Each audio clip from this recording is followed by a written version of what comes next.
It's a recruiting episode. We're here with Jason Jordan, the director of basketball recruiting at Sports Illustrated. We're going to talk everything Syracuse basketball recruiting on Lockdown Syracuse, and it starts right now. Are Locked On Syracuse, your daily podcast on the Syracuse Orange, part of the Locked On Podcast Network. Your team every day.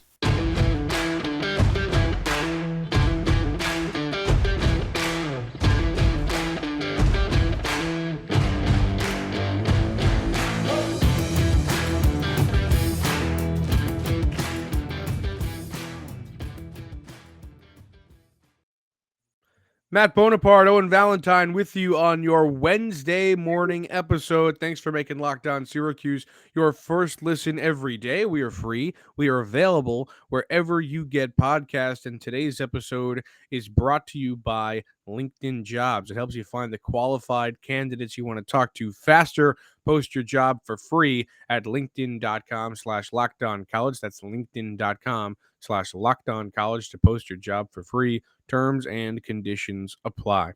All right, let's hop right in to the Syracuse basketball recruiting discussion with Jason Jordan. Jason, thanks so much for being here, by the way. I really appreciate you. Oh, absolutely. Appreciate you guys having me on for sure.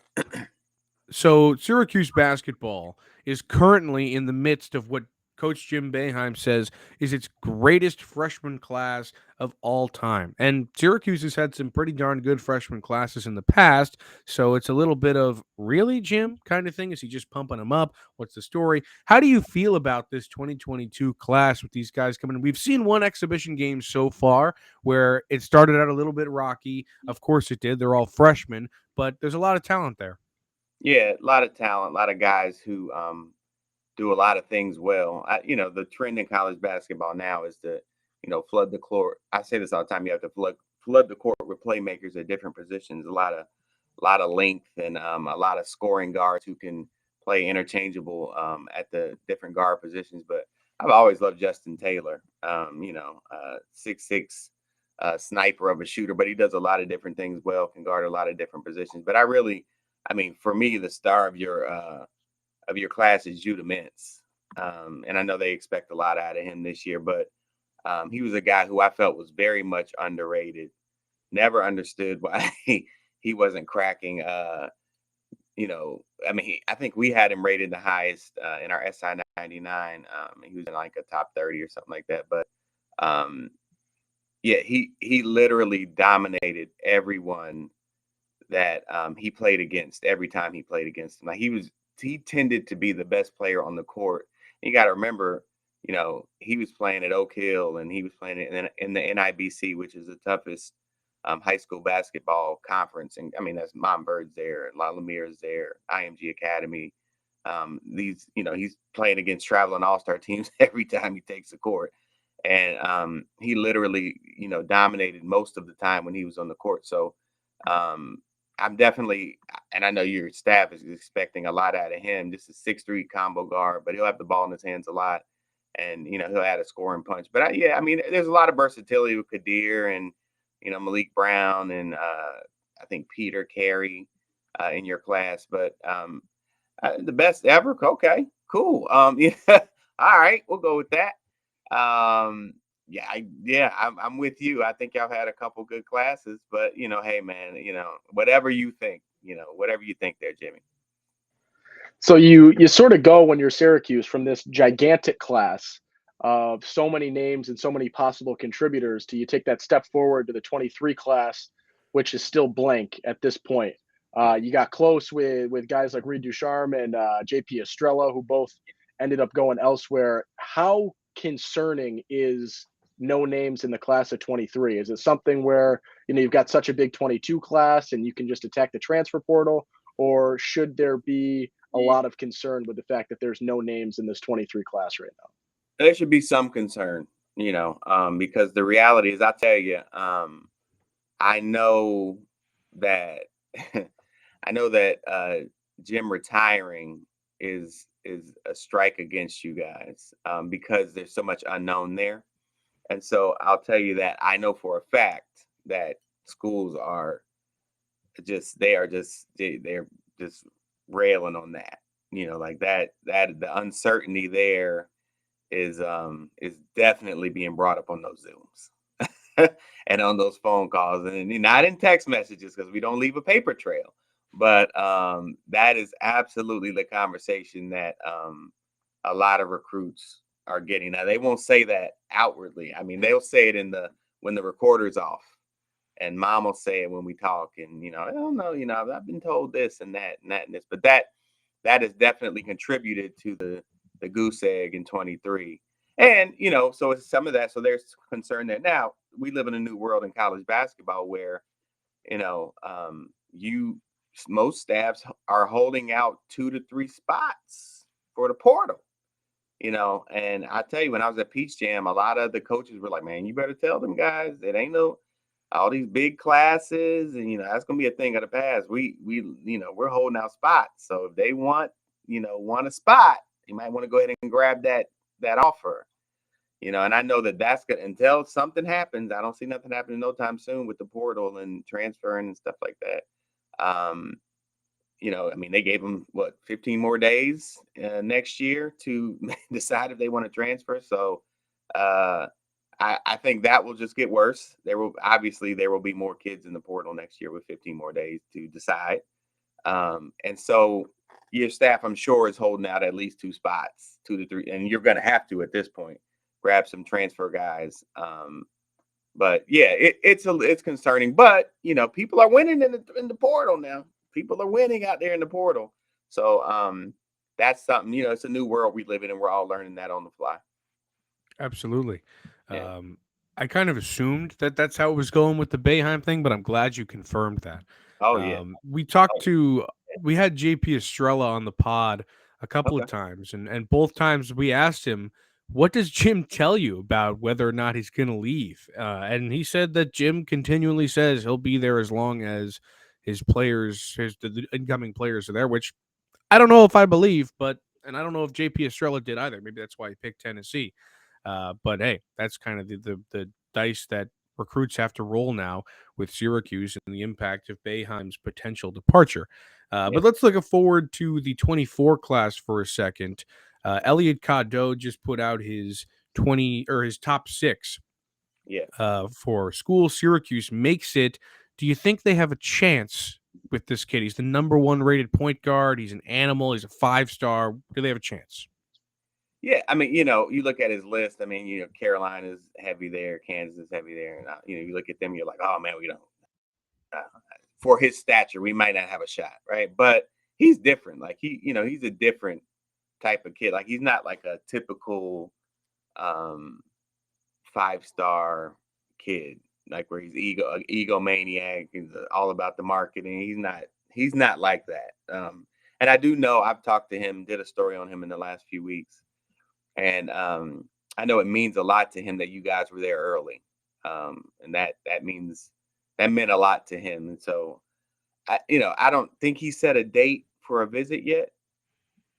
Am I right? I'm not sure. Last I checked, he had not set a date for a visit. When we talked, he didn't. I know he's already visited Carolina, Texas Tech. I'll bring it full circle when I say he's not like most kids. You know who his dream school was growing up? What was it? Do you know this? Texas Tech. Hmm. I mean, respectfully, who's a Texas Tech dream? Respectfully, Maybe like Culver, who knows? How many kids you heard about? I've heard Syracuse the dream off from True Story. Yeah, I've heard that. I've heard Duke for sure. I've heard Carolina, whatever. Mostly it's blue blood. Like you said, Texas Tech, man, Texas Tech. Wow, I've never heard that before. But he said he only got into college basketball in 2019 when they made that that big Final Four run. But so that shows you right there, he's not a normal kid in a good way. But do they have a chance? I think it's going to go the distance. He said that he's going to stay in 24, but I'm always a little side eye on a 24 kid who is at his level, who could potentially reclass, staying in 24. Now he told me he was staying in 24, but somebody who's like moving it along. I'm always like, are you? I mean, why would you? If at this point, why would you your legend is growing, and there are opportunities for you to step in at all these schools that are in top six. You can step in there and make an impact from day one. So we'll see. But I don't think this is over during his season. So now his season is here. So I Okay. think and again, if he sets the official, to answer your question the long way, if he sets the official, I think obviously your chances go up. But now if he doesn't set the official and I'm working on a date in a month, then I'm like, come on, bro. Come on. Yeah, Yeah. totally. I got you. All right, let's take a quick break and then we will continue. This one brought to you by LinkedIn. These days, every new potential hire can feel like a high stakes wager for your small business. You want to be 100% certain that you have access to the best qualified candidates available. That's why you got to check out LinkedIn Jobs. LinkedIn Jobs helps find the right people for your team faster and for free. Easy to create a free job post on LinkedIn Jobs. Once you do that, add your job in the purple hashtag hiring frame to your LinkedIn profile to spread the word that you're hiring. Simple tools like screening questions make it easy to focus on candidates with just the right skills and experience so you can quickly prioritize who you'd like to interview and hire. It's why small businesses rate LinkedIn Jobs #1 in delivering quality hires versus leading competitors. LinkedIn Jobs helps you find the qualified candidates you want to talk to faster. Post your job for free at linkedin.com/lockedoncollege. That's linkedin.com/lockedoncollege to post your job for free. Terms and conditions apply. Okay, back here, Matt Bonaparte and Owen Valentine with Jason Jordan of Sports Illustrated Basketball Recruiting. He is the director of such. He's the man. Let's go from one 2024 to another. Jalil Bethea, who just came off a visit from Syracuse. He's a four-star shooting guard, 6'4". He says that they treated him like family there, which is something that I feel like you often hear about a recruiting trip. I've never seen a recruiting trip go so poorly. We're like, they hated me. Jalil Bethea, what do you got on him? Yeah, so sniper, 6'4", great size, but I could get into particulars, but at the end of the day, he's gonna be on the court because he's knocking down shots.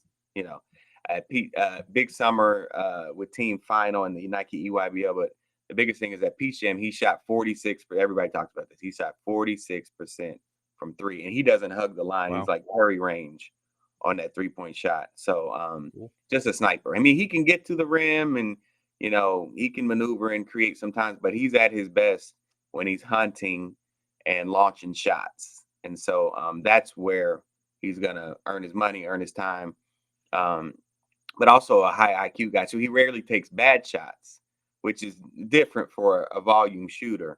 So that's, I think, what makes him special, kind of what makes him stand out.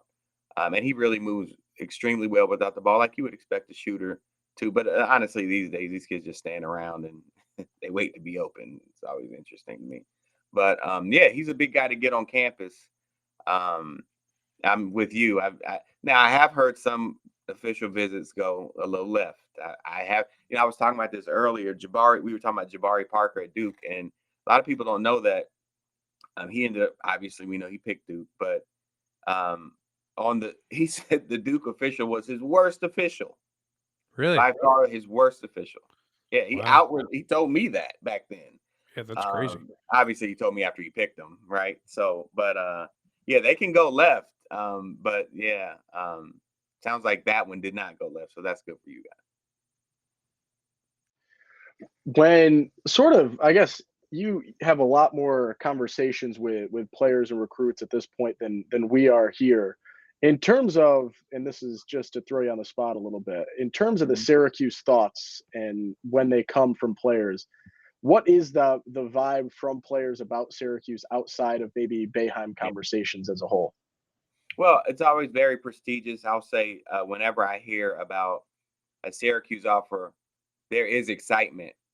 There is that excitement. You know what I'm saying? Like I mean, I won't name a school, but let's just say, so oh yeah, man. Somebody like a kid will call me and be like, yeah, we picked up an offer from.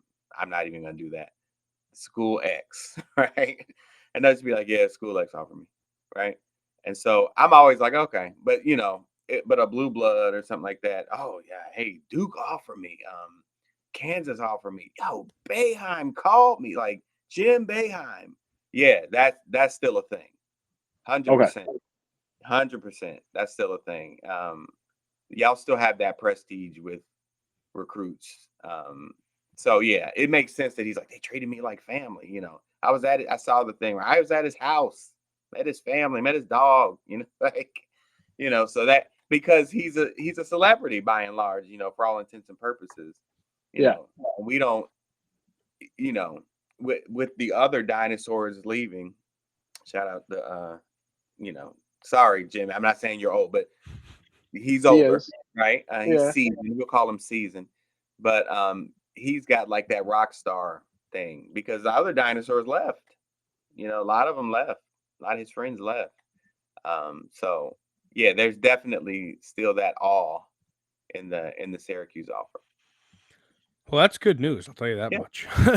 um, yeah. I let's mean, talk like about you got to close them. You got to close. That's what it is. yeah, You gotta close 'em. totally. And I think football is feeling that too. Yeah. Um, Okay, let's talk about Adam Weitzman and his $1 million offer to one basketball player and one football player for in terms of the NIL space. It's very, gray area on how to phrase these kinds of things.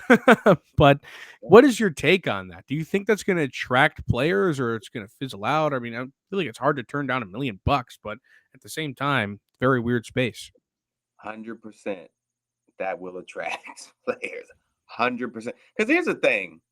I see, and I had this conversation last week, but you see all these, oh, he's got a $300,000 valuation. This kid has this valuation and he should earn this. It's like, what are you basing that off? Because I can tell you, they're not getting that money. They're not getting that. They're not. I know them. I know their parents, and I know the frustration of their parents. I've had these conversations a lot. I know the parents are like, yeah, we were told this number and we ain't got even remotely close to this number. And that's a problem. And I'm telling you right now, there are some unhappy players. There are some unhappy parents because they're believing this crap that they're not getting that money. They're not, some of them are, but once again, you always look at like the top tier and you're like, oh, I could be that. Well, you're not going to be that. Like you're not, unless you are that. Like you better be Elliot Cadeau. You better be DJ Wagner. You better be Derek Lively last. You better be that. But if not, you're not getting that money. I mean, the drop off from the guys that are getting it and the guys that that the middle, it's like a steep drop. They're getting money, but they're not. It's not like, yeah, forget the NBA. I'm getting this NIL money. No, not by and large. So will it attract 100%? I did it. And that's the world we live in now. Like we can say that, and I know they're not supposed to, technically give them, say it's for a recruit that is not signed. That's always funny. Yeah. You I know, think yeah. their terminology was it is for a player to come work for Weitzman's company in Syracuse, and Oh whether wow. they choose to play for the basketball team is up to them. Yeah, hey, that's the world. Like Mike Boynton told me at Oklahoma State head coach Mike Boynton, he was like, "Look, they try and frame it like it's a rule, but it's only a rule if you enforce it. If you're not going to enforce it, it's just a suggestion. Hey, maybe you shouldn't do that. Don't do that, guys. I'm gonna tell. Oh, you gonna do something? No. Okay, well then let me drop this money. So at the end of the day, they're gonna keep doing it. They are still doing it, and I'm not mad at that because if you're not going to do anything, then we got to get these players. And so I said, I did this a couple months ago. I said, well, look, since that's the new rule and that's the world we live in, to your point about your guy. And this is why I'm not mad at that. I said, well, that's the world we live in. Cool. Okay. So then HBCUs have prestigious alumni.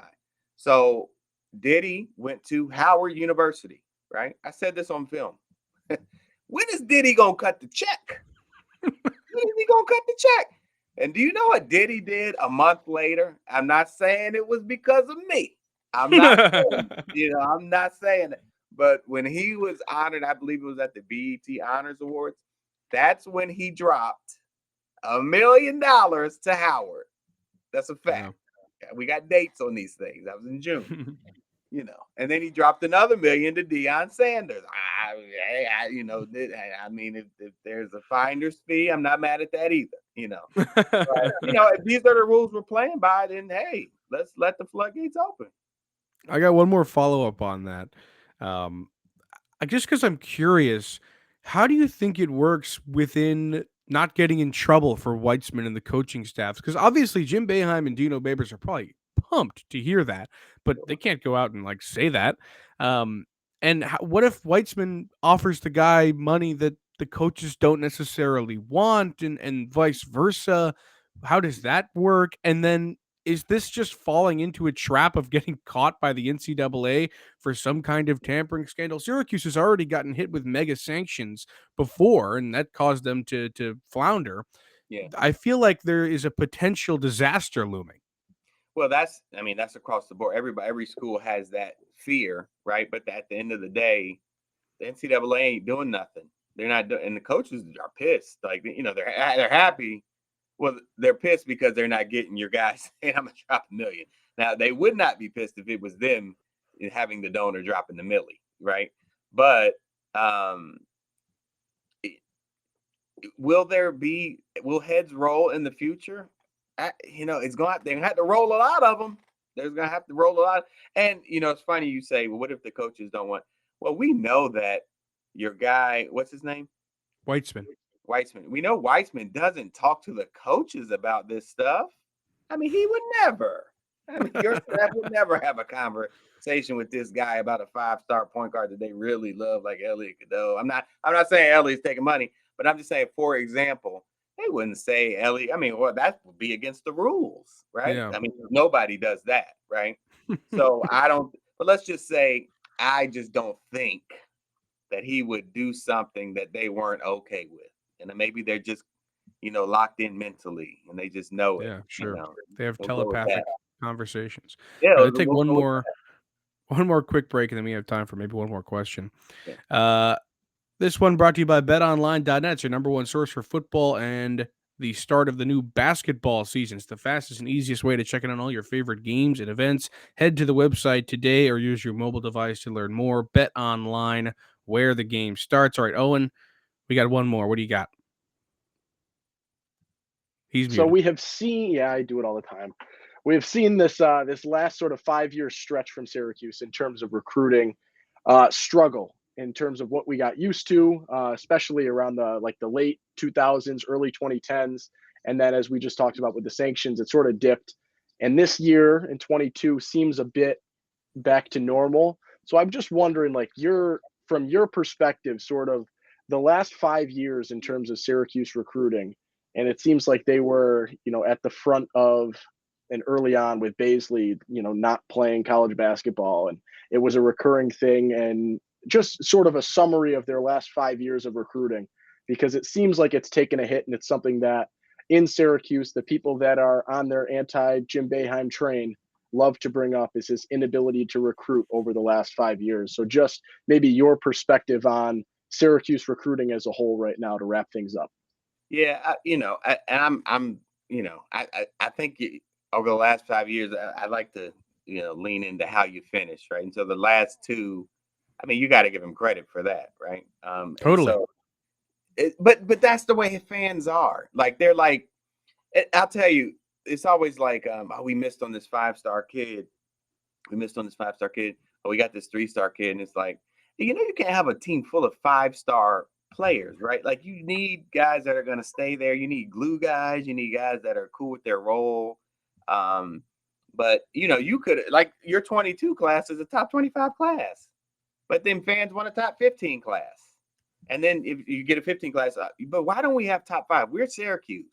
And then that guy Jason said that there's prestige in our offer, right? So now why aren't we the number one class? So you're never, what I'm saying, you're describing this fan base really well right now. You're never gonna fans are Looney Tunes, respectfully, love you guys, but they're crazy. You're never gonna satisfy these guys, man. And I think if you're 23, if you had landed a couple 23 guys, then you wouldn't. They would be like, "Oh, we're building on the momentum, right?" Because you're going drawing a group. And I mean, we talked about how it was a little concerning, but we have to throw the caveat of the portal in and say, "Hey, are you going to say that if we get, because now we have top 25 rankings for portal guys? That's crazy." And we do it too. I mean, we rank them. I'm saying we're crazy too. But if you get 2 of the top 5 portal guys, you're going to be like, "Oh my God, well, he's a genius. He knew that we needed experience. And so he waited." I mean, so, over the last, the last 2 classes have been good. You've gotten talented players in the last 2 classes. And I know that they're going to grab talented players out of the portal. And I think that will turn. You watch your fans in April. Watch them. All right. I'll keep my eye Awesome. on. Jason Jordan, thank you so much. We appreciate you for being on the pod today. Absolutely, man. Thanks for having me. Of course.